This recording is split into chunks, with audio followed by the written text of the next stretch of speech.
guys, Elaine here, and it is game day week. And what would game day be without pizza, right? You have to have pizza. Okay, my friends, for those of you who are watching me and you're thinking, oh no, game day is coming up, there's going to be pizza, there's going to be burgers and all these things, chips and dip and all the things that are going to try to take you away from your resolution of losing weight this year, or your desire just to be healthier, or your just life of just eating the correct things. And you're like, geez, I wish there would be things there that I could eat or I would feel comfortable consuming. Or maybe you're in charge of bringing the food or making the food and everyone's coming to your house. It's your house and you're healthy. So make things that you can eat and others will enjoy. So today's menu, we have cauliflower pizza.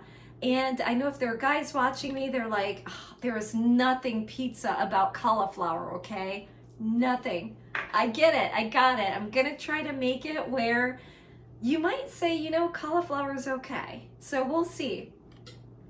So for my gluten-free friends, for my vegans, for my people hoping to lose weight, hopefully this is a recipe that you will enjoy. So here's a look of the ingredients that I am using as far as making the crust for the pizza here. And we'll go ahead and get started. And as you can see, I'm standing here in front of my countertop. I have my cauliflower. I have a scale sitting here on the counter because I'm going to have an idea of the amount of cauliflower I'm using, and that may make me change the ingredients that I have for our recipe on today. Okay guys, so after we remove the beautiful protective leaves that cover our beautiful friend, the cauliflower, which is so great. I mean, look at the shape of it, kind of looks like a brain maybe, or give you that sort of visual texture. It's great for brain health. Cauliflower is great for so many things, and we can use it for so many options other than the way it was given to me as a kid, and that was with to make me eat it with cheese.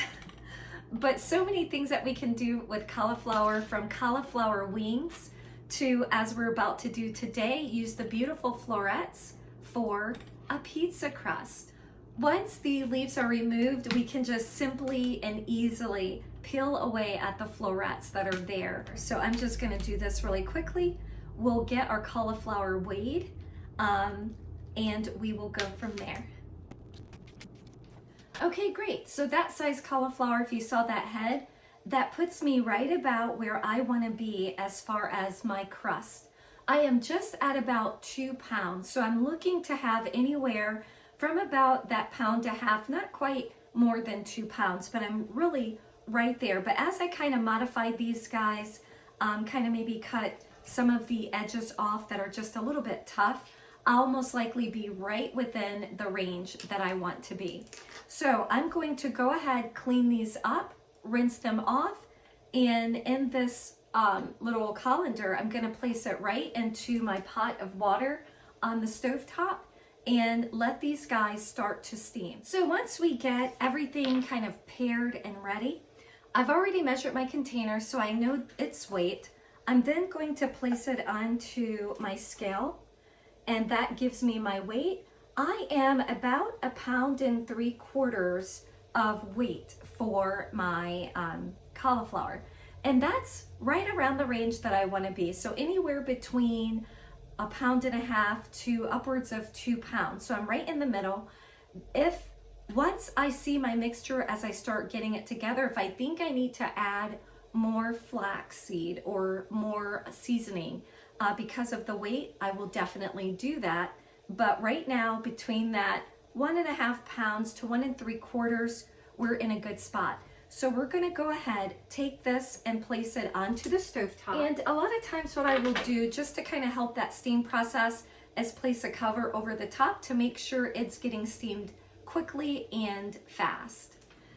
Okay, so while we're waiting for our cauliflower to ready itself, let's go ahead and prepare our veggies.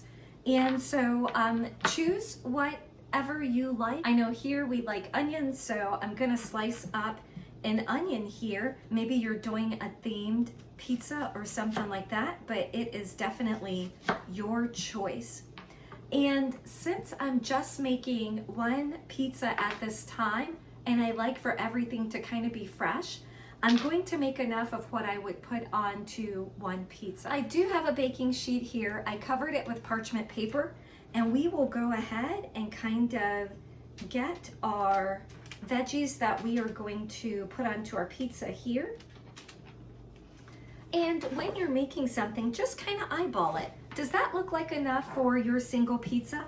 If not, just go ahead, or however many pizzas you're making, just go ahead, maybe give your onion a couple more slices and get that onto the baking sheet. I don't know if you're a fan of tomatoes like I am, but unfortunately there are some people who cannot eat tomatoes. It's part of the nightshade family, and sometimes it just doesn't do that great in a lot of our bodies. There are some people who do have issues with the fresh tomato, but if they are to cook the tomato, then they can actually eat it. So if you are a person that has an issue with tomatoes, definitely do consider checking that out, because it's such a wonderful veggie for our bodies, and actually some will say fruit.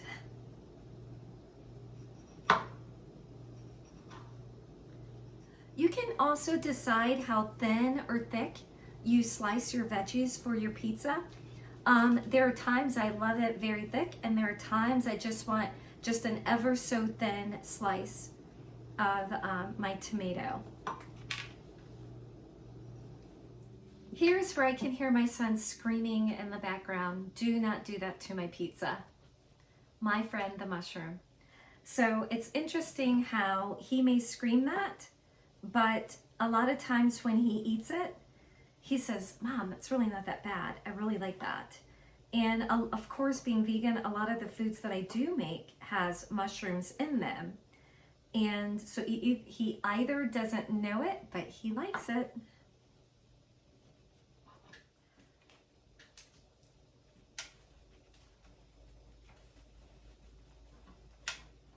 So as for my one pizza, I'm going to stop here as far as the food that I want to place onto the pizza. What I will do is take a little bit of oil and just ever so lightly just drizzle my tray.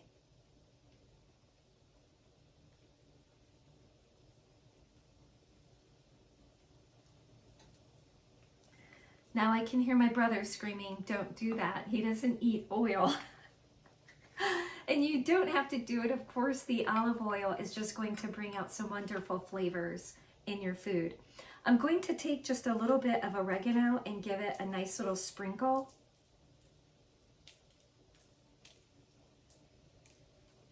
And also just a little hit of basil as well.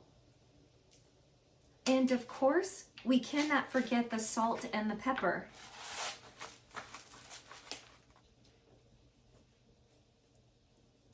And just like that, we will get this into the oven. I have it heated up to 400. Get these guys roasted, and we'll move on from there. We'll also proceed with slices of this particular pepperoni. And this is one that I do enjoy. It is the Very Good Butcher's plant-based pepperoni. And I really like this particular pepperoni because it uses basic ingredients. There isn't any yeast extract in it, as a lot of our food producers are using that really harmful ingredient. So I love that this just sticks to basic seasonings to create this. It does have a low carb count, I want to say of 3 grams. Yes, 3 grams of carb and 1 dietary fiber. So that's a net 3. So I'm excited about using this for you today. So I've used this brand before, and being vegan, of course, it doesn't have the pork or the beef casing around it to help keep the sausage into shape or into position. So you want your knife to be super sharp, and definitely do take your time to get through it. It does typically not give you a very nice cut or a very round pepperoni. So you really have to take your time with cutting it, But again, for the quality, you know, and having the flavor of the pepperoni on your pizza, if that's what you miss as being a vegan, or that's what you want as far as being plant-based or low carb, then take your time with it. It's worth it.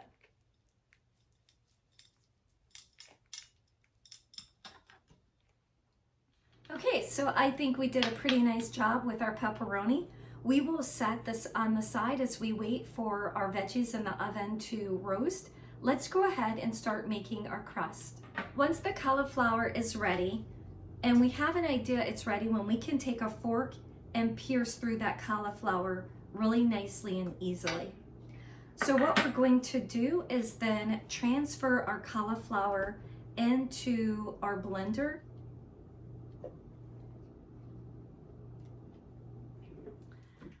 We have the cauliflower in our blender and we're just going to pulse it. So at this stage, we have a little bit more than what would be like rice. It's almost lending itself towards mashed potatoes, but I still didn't run it through so finely where it is fine. We're then going to take a nutmeg bag. I kind of wrap it back on the bowl, and then we're going to take our cauliflower and scoot it into this bag. And if you do make your own jellies and you have something like a drip bag, that might work really nicely, or that system that kind of sets up really well, that may work nicely. And then you could allow your cauliflower to kind of sit above it, holds it so someone doesn't have to hold it into place. And you should get a lot of moisture from your cauliflower. Right now, my cauliflower is a little on the hot side, and so I don't necessarily want to squeeze on the bag. Actually, seems like it's cooling down just from having a little bit of air get to it. So just as you would if you were making your own nut milk, you're just going to put pressure onto that bag and get more of that moisture out. And I wanted to put it in a clear dish so you could see like the moisture escaping from it. Okay, so once we go through that process and we get as much moisture as we can out of our cauliflower, we then move to the next step. And as you can see, fresh cauliflower does have quite a bit of liquid in it, and it absorbs the liquid from the steam. If you were using frozen cauliflower, you basically just allow it to thaw, and then you can just start working with it as far as draining it. So no cooking time is needed. So I think I got quite a bit of moisture out of that. And as you can see, all of that moisture was in our cauliflower. So we're gonna set this aside and we are going to start our process. So I'm then going to open up my nut bag, get it here into my mixing bowl. We're going to add the other ingredients and we're going to mix well.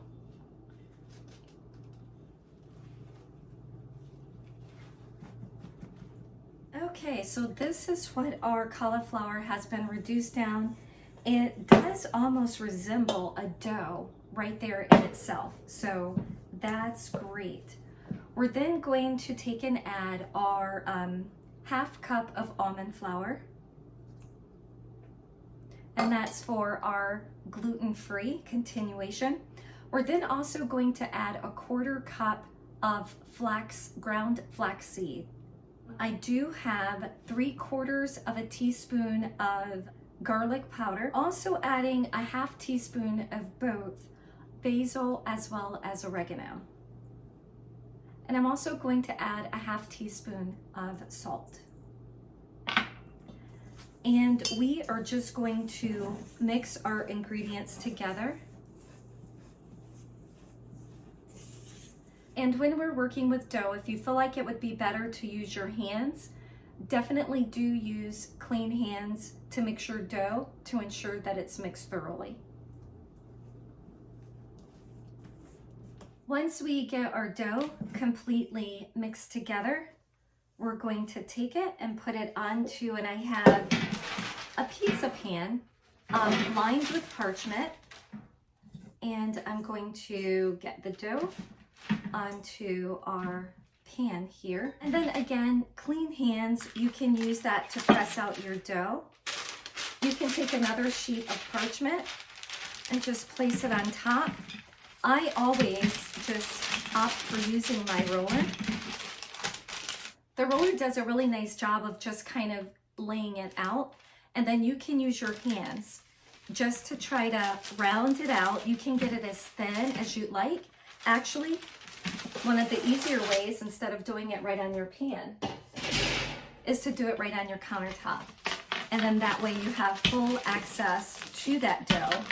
It's on the parchment paper, so we can easily pick that up, you know, right from the countertop and place it back. If it is shaping, it looks like I have a butterfly here. If it's shaping into something that maybe you don't want, just moving it around to either get more of a square, rectangular shape, or a round shape. So it's up to you. Whatever it rolls out to, if you like that particular shape or look or style, keep it. I don't know if you guys have a little Christmas cookie tray with the little lip on the around the edge so the cookies don't slide off of it. I ended up giving mine away, and I used to love that little cookie tray, pull it out all the time.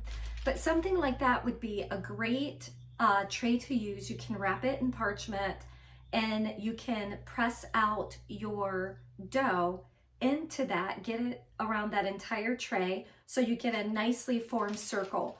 Otherwise, you're left with one that you form, and I love it. As far as not being conformed to the perfect circle, it shows it was made by human hands and it is homemade. So yay, applaud the work that you put into your food and helping keep your family healthy. So we've now transferred our pizza dough onto our pie pan. We're going to get this into the oven. It is gluten-free. It's going to take a little bit longer to cook than your ordinary pizza crust that you might be making with flour from scratch. So just be patient. We're looking at upwards of 30, maybe even 40, 45 minutes for it to cook. I am going to turn it halfway through. That really helps the pizza crust. So about the 20-minute mark, I'm gonna take a look at it and flip it. So our pizza crust has been in the oven for about 20, not quite 20 minutes, maybe 15 minutes. The edges are definitely getting definitely brown. What I'm going to do is take it, I have my second piece of parchment here, and I'm gonna flip it, and I'm going to let this side then dry out. If you like, because I hate when the edges get so brown like that or too dark, and we can break those off, you know, at the end, but we can also try to cover the edges with just a little bit of aluminum foil. It looks like our little pizza's having a day at the salon with its little aluminum wrapping its tips. Okay, so I pulled our crust from the oven. It was starting to burn, so I did stop it.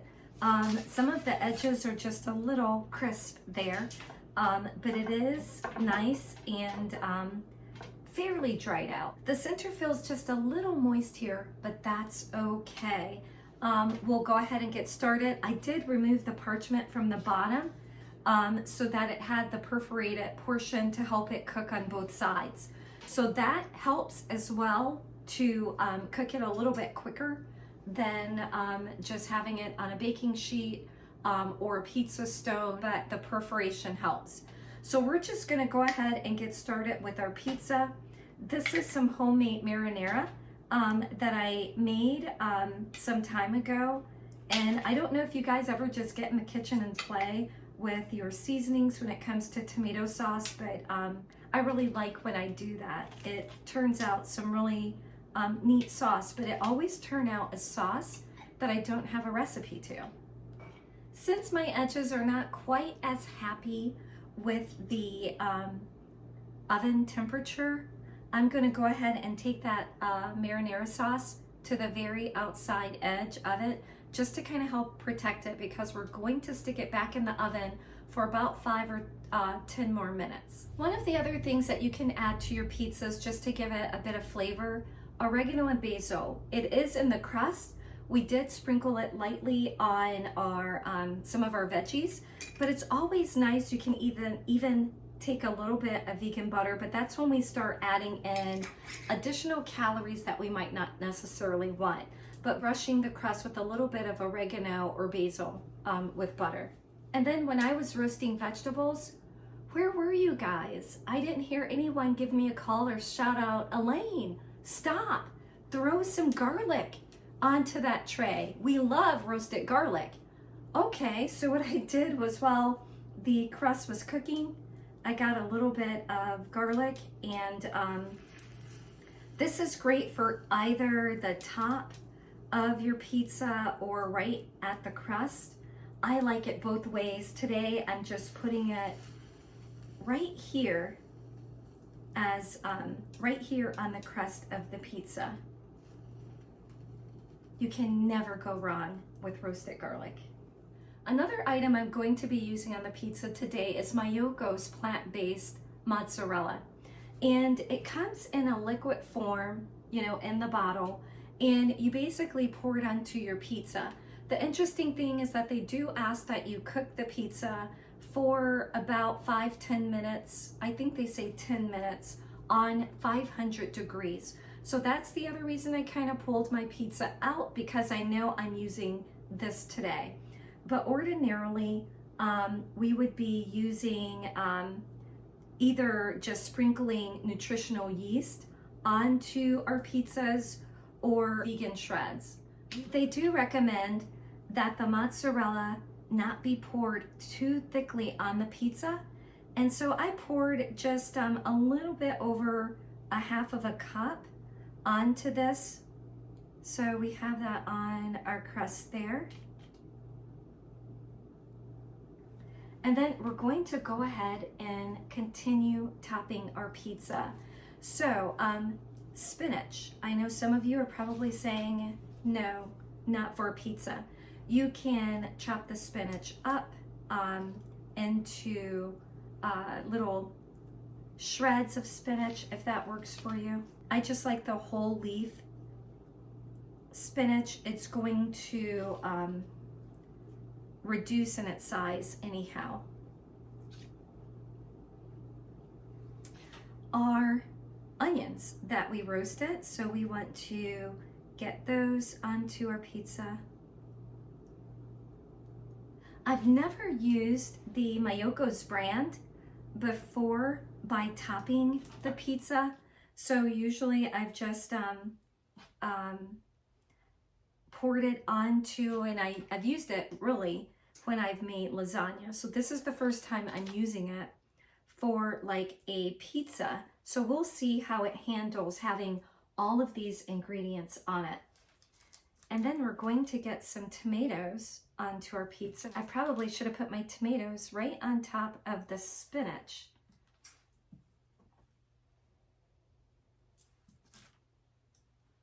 We cannot forget about our pepperoni.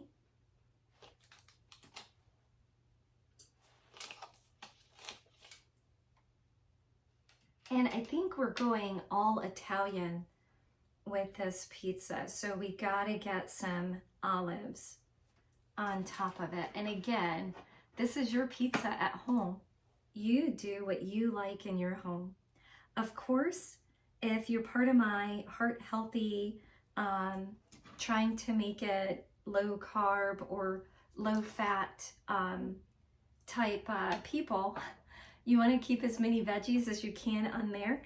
And I know it's game day, it's one day in the year, but we have so many different events to celebrate. We just left one, Christmas and Thanksgiving, right? Where we ate all kinds of food, and that probably made us gain weight. And now here we are, New Year, hoping to lose weight. For those of you who enjoy crushed red pepper, You can definitely give that a little bit of a sprinkle on your pizza. I do know that this pepperoni does have a little bit of a kick to it. So of course, if you're using pepperoni, you might opt not to use the crushed red pepper, or if you're not using pepperoni, it's a nice flavor to add. I think our pizza looks pretty good, ready to get it in the oven. So I'm gonna keep an eye out on this pizza at the 500 degrees as they suggest, and I'll pull it out when it's ready. So we're back. Take a look at our pizza as it came out of the oven, and we got it here on the cutting board. I have my little pizza cutting knife ready to go. Boy, I'm ready for a piece of this. It looks great, doesn't it? Okay, here we go. Let's choose a slice. And let's take a bite. It's oh so good. The crust, I think, is not crunchy. I think it could be. And I think if I didn't have to worry about my edges, if I would have just made it the same height all the way around and let it really dry out in the oven, all the moisture out of it, I could feel it was a little softer in the center. I think you would have a crunchy texture. Like when I get to the edges here, I'm gonna have a bit of crisp with the edges. But for being a gluten-free, a cauliflower pizza, which I hear a lot of people say, oh, I didn't like the crust. This crust has flavor, as does the pizza itself. So whatever you choose what you want to put on it, I'm certain that you will find a pizza that you like, a gluten-free measure, as well as kind of still focusing on that low carb aspect of utilizing plant-based ingredients that are low in carbohydrates that can yield food that you and others want to eat. I'm super excited that you could join me today. I hope you do continue to like, subscribe, share, and come back again to see what's in the kitchen. This is the week for game day. We've had meatballs yesterday. Today is pizza. What do you think is going to be on the menu for tomorrow? I hope you do come and join me. Have a great day, and I'll see you again soon. Bye for now.